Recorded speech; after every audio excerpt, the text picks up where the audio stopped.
Vamos a entrar en tiempo de tertulia con gestoras para ver sobre todo un tema que está siendo fundamental en el corto y medio plazo, que es el tema biotecnológico. Está con nosotros José Climent, asesor del fondo Wealthia A&P Life Science.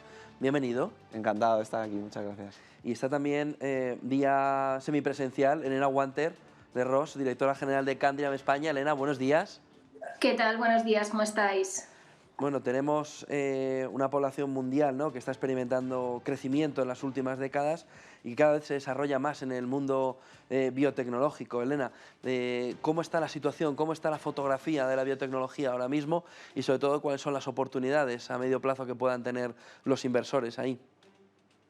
Pues yo creo que las oportunidades, como bien decías, es el marco en el que nos movemos, que es una gran tendencia de crecimiento de la población y también de envejecimiento de la población. Y entonces el gasto sanitario se prevé que se multiplique en los próximos años por esta necesidad de, como sabéis, cuanto más envejecemos, más necesidad tenemos de gasto sanitario. De hecho, personas por encima de los 65 años el gasto sanitario se multiplica por 2 y por encima de los 80 años se multiplica por 4. Entonces estamos hablando de que en los próximos años la población va a ser cada vez más envejecida, con lo que ahí hay una dirección muy clara del gasto sanitario. Pero yo creo que también lo más importante es la innovación, ¿no? De qué nuevos medicamentos están saliendo al mercado.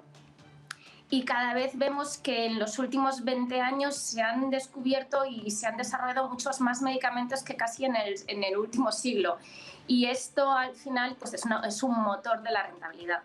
Ahí lo vemos muy claro. Es verdad que en este entorno en el que estamos a nivel macroeconómico, pues se está quizá recogiendo beneficios de los últimos años y el inversor está yendo a sectores más como energía o como bancos que van más ligados a la inflación y, o sea, más en un entorno más value. Pero esto no creemos que sea, bueno, excluyente para estar invirtiendo en biotecnología. Sabemos que es una inversión a largo plazo y que, por supuesto, tendrá unos momentos en los que el mercado no la beneficie tanto, pero en el largo plazo tenemos una visión muy positiva. José. Sí, no, en mi opinión, lógicamente, y añadiendo sobre lo que nos comentaba, todo el tema del envejecimiento lo que hace es incrementar, ¿no?, ese pastel bueno, pues que las biotecnológicas pueden coger. Y por otro lado, también tenemos que tener en cuenta que hay una serie de revoluciones tecnológicas que aplican al sector y que, por un lado, lo que hacen es conseguir que se traten patologías, enfermedades que antes no eran posibles de tratar, y estamos viendo, por ejemplo, la aprobación del primer fármaco en décadas para el tratamiento del Alzheimer. Incluso también, pues, por ejemplo, la inteligencia artificial, cómo abarata los costes de desarrollo, lógicamente incrementando el retorno que da este sector, y también reduce la incertidumbre, ¿no?, que era quizá lo que más asusta, ¿no?, al inversor convencional acostumbrado a invertir en un tipo de sector donde, bueno, pues, te puedes creer más o menos la cuenta de resultados, pero no varía tanto como puede ocurrir en este tipo de compañías, ¿no? Tenemos el MSCI World Pharmaceuticals Biotechnology and Life Science, rentabilidad del 10,57, pero frente a una rentabilidad del 16,5 del MSCI World Index. Elena, este diferencial, pero esta rentabilidad todavía muy interesante, ¿cómo se puede comportar en el corto plazo, medio plazo? Y sobre todo, sigue siendo una rentabilidad muy importante para el sector. Sí, claro, como decía, al final este año va por detrás de mercado, pero es que llevamos muchos años en los que iba por delante, ¿no? Y yo creo que es una situación más de toma de beneficios y de que quizá pues, la mayoría de las noticias sobre coronavirus y tal pues han quedado un poco atrás. Pero nosotros ahora nos planteamos, bueno, pues hablando de coronavirus, ¿cuántas vacunas se van a necesitar? Al principio, cuando hacíamos las valoraciones, pensábamos, bueno, pues a lo mejor son dos dosis lo que van a necesitar la población, ¿no?, para esta vacuna. Pero ahora ya estamos hablando de 3 y a lo mejor luego es una cada año. Entonces, bueno, pues es muy difícil de hacer estas previsiones porque no sabemos cómo va a evolucionar. Y como decíamos, al final la medicina no es una ciencia exacta, pero creemos que al final son empresas que van a estar siendo interesantes para el inversor Y luego hay un tema muy importante que se ha reactivado también el tema de fusiones y adquisiciones. Y ahí sabéis, bueno, pues que las primas que pagan las farmacéuticas o las grandes biotecnológicas en estas fusiones y adquisiciones son primas muy importantes. Con lo cual, bueno, son un montón de cosas. Es la innovación, es la gran tendencia que tenemos de la demografía, es el COVID, es toda la innovación tecnológica y el movimiento corporativo. Son muchos temas que apoyan esta inversión. En el corto o medio plazo, pues bueno, yo creo que va a haber vaivenes, va a haber volatilidad y esto es mercado, pero en el largo plazo pues vemos que es una tendencia y una inversión muy interesante. En mi opinión, si uno mira, por ejemplo, los datos del Nasdaq Biotech Index, ve que el año pasado ese índice hizo un más 26%, ¿no? O sea que realmente lo que vemos en el otro índice es la mezcla entre biotecnología, empresas de medical devices, ¿no? De dispositivos médicos y también grandes grupos hospitalarios privados, ¿no? Lógicamente, durante el confinamiento, estos grupos hospitalarios, estas empresas de dispositivos médicos no han podido vender lo que estaban acostumbrados a vender y han caído y han sido castigadas en bolsa durante este 2020. ¿Qué esperaría? Pues que probablemente a lo largo del 21, probablemente ya más en el 22, estas compañías vuelvan a recuperar el peso que tienen dentro del sector y vayan para arriba, empujen también el índice. Dentro del campo de biotecnología más específico, más de farmacéuticas, pues es verdad que ha habido cierta especulación en torno a todo lo que tenía que ver con el COVID, pero hay otros sectores que no han captado esa inversión que estaban acostumbrados a captar, véase la oncología, la hematología, neurociencias, etc. Y ahí yo creo que hay una oportunidad muy buena en el medio y largo plazo. Al pasar la pandemia, ¿puede pensar el inversor que ha pasado también el tiempo de las biotecnológicas después del empuje por el coronavirus? Pues como decía, y está perfectamente ligado con esto, lo que hemos visto, compañías que se disparaban en torno a un 20 o 30 veces lo que valían en bolsa, ¿no? Tenemos casos como el de Moderna, el de BioNTech, pero otras más pequeñas que también han desarrollado y tenían fármacos o vacunas en fase 2, fase 3, y su valoración se ha disparado en bolsa. En el momento en el que vamos superando poco a poco la pandemia, estas compañías recuperarán probablemente las cotizaciones previas o cercano, y en el resto de sectores lo que deberíamos ver es de nuevo una apuesta fuerte por ámbitos como la oncología, donde, por ejemplo, tenemos cada vez más tratamientos, todavía hay una necesidad médica no cubierta enorme y esto viene acompañado con ese envejecimiento poblacional que hace que el mercado cada vez sea más amplio. Elena. Sí, yo estoy totalmente de acuerdo. Muchas empresas se han Parece que hemos perdido a Elena. Ahora. Vale. Bueno, ahora recuperaremos a Elena. Es importante ver cómo seleccionar entonces carteras, dónde mirar y dónde pueden estar esas oportunidades. Sobre todo, vamos a ver si podemos... Elena, perdona, que te habíamos perdido. No, ¿me oís ahora? Sí. Ahora sí, perdona. Vale. Sí, no, lo que estaba diciendo es que efectivamente muchas pruebas que estaban previstas en el momento de coronavirus, pruebas, operaciones, tratamientos, se suspendieron.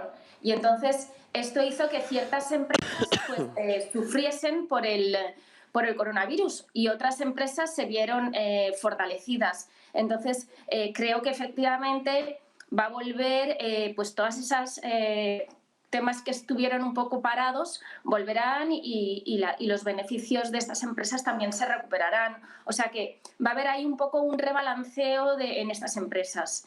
Y creemos que al final el tema sanitario, hubo un momento fuerte en el coronavirus donde todo el centro se puso en varias empresas que estaban desarrollando vacunas o tratamientos, pero hay muchísimo espectro, como decían, pues eso, en oncología, en Alzheimer y en enfermedades mucho más tradicionales, bueno, no tradicionales, pero en el día a día, ¿no?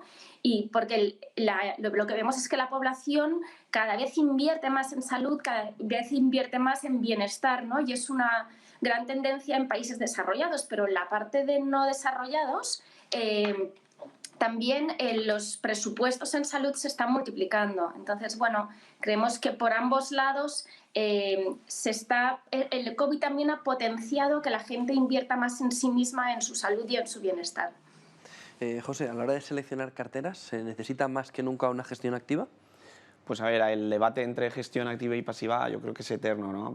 Pero sí que es cierto que en este sector el tipo de conocimiento que has de tener para evaluar si la compañía, y además estamos hablando muchas veces de compañías que capitalizan por debajo de 500 millones, ¿no? Que tienen 1 o 2 fármacos en desarrollo, ese es el activo que tienen y lógicamente la cuenta de resultados pues no luce, ¿no?, todo lo que pueda lucir en otras compañías porque todavía no tienen ingresos.